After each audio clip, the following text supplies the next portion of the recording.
There's a point you get to as a commercial filmmaker where you're no longer a beginner, but you're still closer to a beginner than winning an Oscar. And at that point, what do you do to get better? You find a pro and you get them to roast the shit out of you. And action. This is Scott Peters, director, DP and YouTuber with a 13-year professional career in the industry. And one more for fun. And this is us, filmmakers, creators, and this is our second year working professionally as a production company. We hired Scott to level up the production value on a large commercial project that we won a bid for. And now, for your educational pleasure, we're going to get him to tell us all the things that we did wrong and what you're supposed to do on a professional big set. So anything and everything that I say and ask is not meant to be condescending. You can think I'm an asshole. Yeah, that's great. That's really great.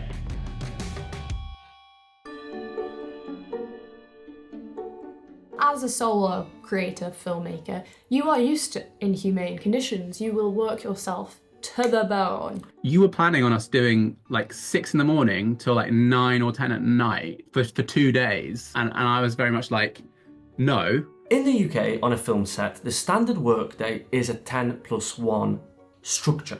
It's 10 hours of work, 1 hour for a lunch break.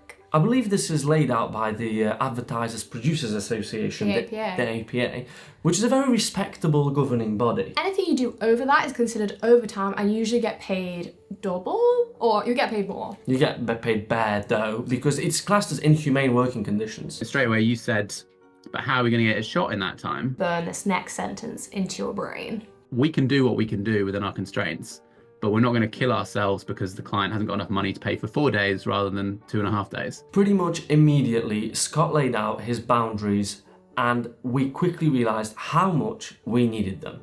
Not only on set, but also during pre and post-production. We would ask something of you and you'd be like, oh yeah, well, I'll do it on Monday. Like, I'm not working over the weekend.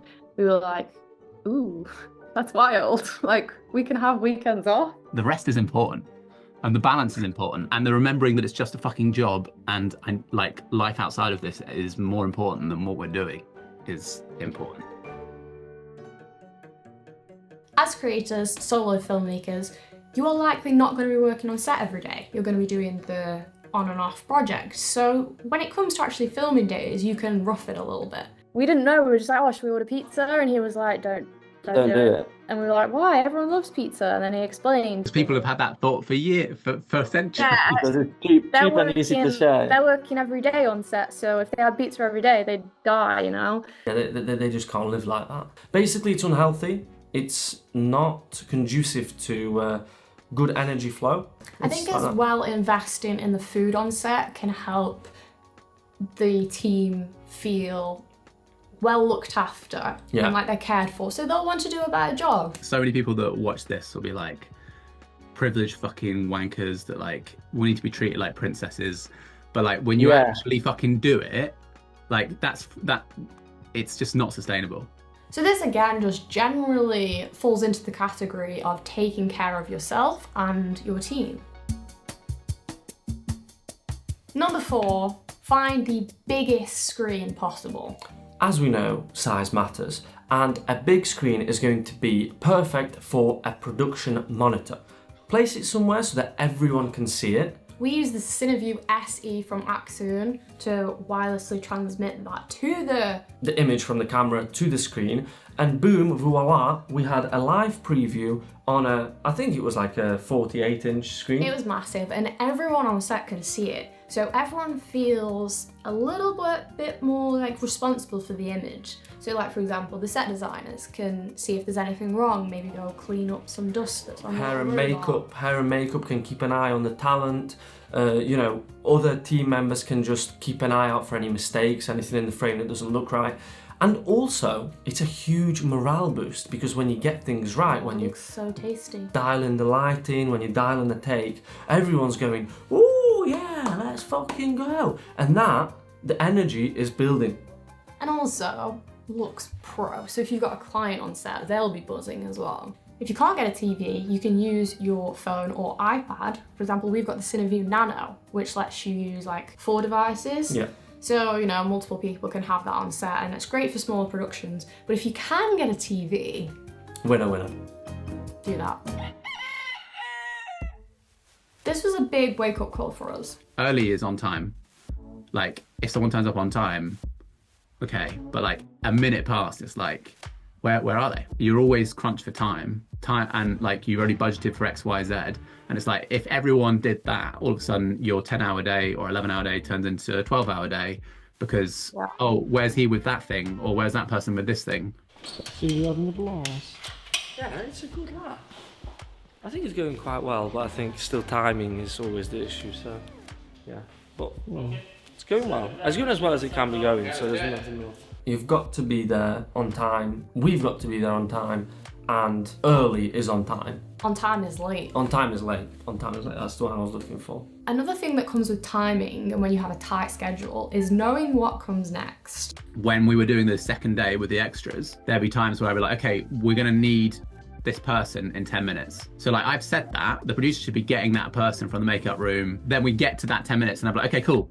I'm like, where's X? I'm like, oh, they're still upstairs. It's like, okay, but I said 10 minutes ago. So like now we've just lost 5 minutes whilst you go get them and bring them back. If it's possible, assign one person from your crew who is essentially doing the role of like a second assistant director and is making sure that the talent or the props or whatever you need for your next take is already being lined up and prepared, ready to go. Bob on.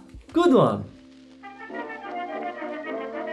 Before the battery dies in the camera, replace it. This was my first time working as like a first AC on set, and I learned from Scott that anticipation is crucial. Clean the lens that he's going to require in 5 minutes and be ready to put it on.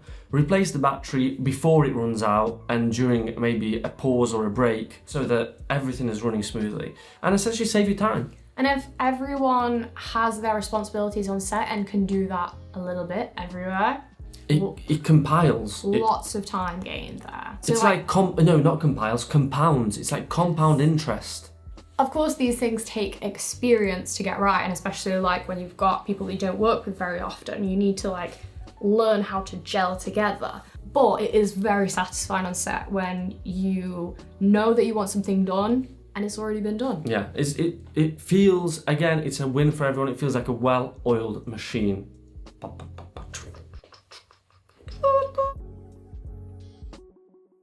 Number 7, this is just tips galore here, I can't believe we're at number 7, is organisation. You know, organisation is key for everyone, but we're actually going to be talking about gear, and we're not going to jabber on, we're going to let Scott tell you because he says it best. These are the best organisation bags on the market. You'll see everything on this case is blue, and all of the cables are then blue as well. For bags that belong to specific cases, I've tried my best to keep it colour-coded. The idea being that anyone, whether they know my kit or not, can pack this all away in pretty much the exact right spot after every shoot is finished.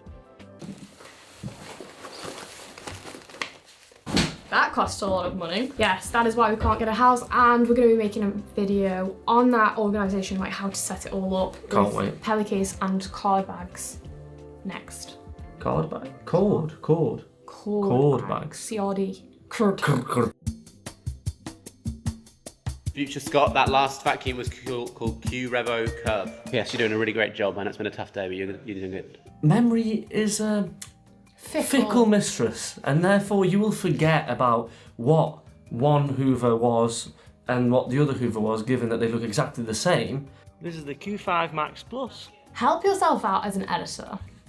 Make comments to the camera. Scott was doing that flawlessly on set. I loved seeing him point out to himself which take was the best, or reminding himself of what he was basically just doing this. He was, hey, Future Scott, this was a good take. Oh yeah.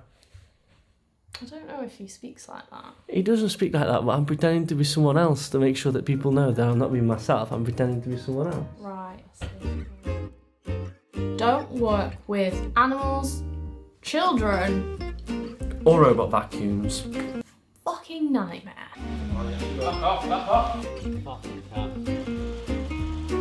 This is a really good point for like technology brands and stuff. You should always have a mode in said product that's like the filming mode. It's like the showcase, like Yeah. the show mode, so that you can basically do whatever you want when you're filming a commercial or Well, anyway. whatever. This could have been solved if we had a prop master. This would be like a person responsible for basically making sure that they've got the props figured out, they've got them charged and ready to go. But of course, this is additional money. We kind of came together on set to make that possible. Like, producer was on it, charging them before the event. Client was being responsible for like how they were functioning, making sure the right product was on the right time. We all like banded together. It's good fun. Oh yeah. Oh, yes! You are not self-aware if you are only finding the things that you could be better at, that you could improve at. You're just being mean to yourself. You have to also find the things that you're good at. Yes, there was a bunch of things that we learned on this set, but there's also a bunch of things that we nailed. Yes, we had a lot. Wait. What? Quick rundown. Here are the things that we nailed. Created an epic team. Had so much fun. Worked with a dream director. Nailed the set design. Made work that we're proud of. Tried new roles on set. I mean, this was the first ever time I wasn't directing. And the first time I wasn't DPing. Filmed amazing BTS. Well done, Kaza. We learned so much. And now we're teaching you what we learned. Look at that. We worked on our largest set ever, both in terms of budget and in terms of crew, right? Yeah. Yeah. And I think we allocated the budget perfectly. Would have loved to see more of it in my pocket, obviously. I think it was a great decision to invest that money on being able to share a set with Scott and watch him work and essentially learn and educate ourselves in a far more effective and far better and deeper way than any course will ever do. You will learn nothing faster than when you're learning with other people, and specifically when you're learning from other people who are further along in their field than you are. You just can't put a price on it. And Yeah, I mean, you could. yeah, true. We hope you found it inspirational, useful, you learned something, and you're going to go out and make some awesome videos. And we're going to make some more videos for you. And subscribe. Love you. Bye! We're Sal Barwood, the Jehovah's Witnesses of filmmaking. We said that in the last video. We didn't say that in this video, so now it's out of context. Yeah, but maybe that's our new tagline. The Jehovah's Witnesses of filmmaking. Yeah. Is that offensive? I think it could be.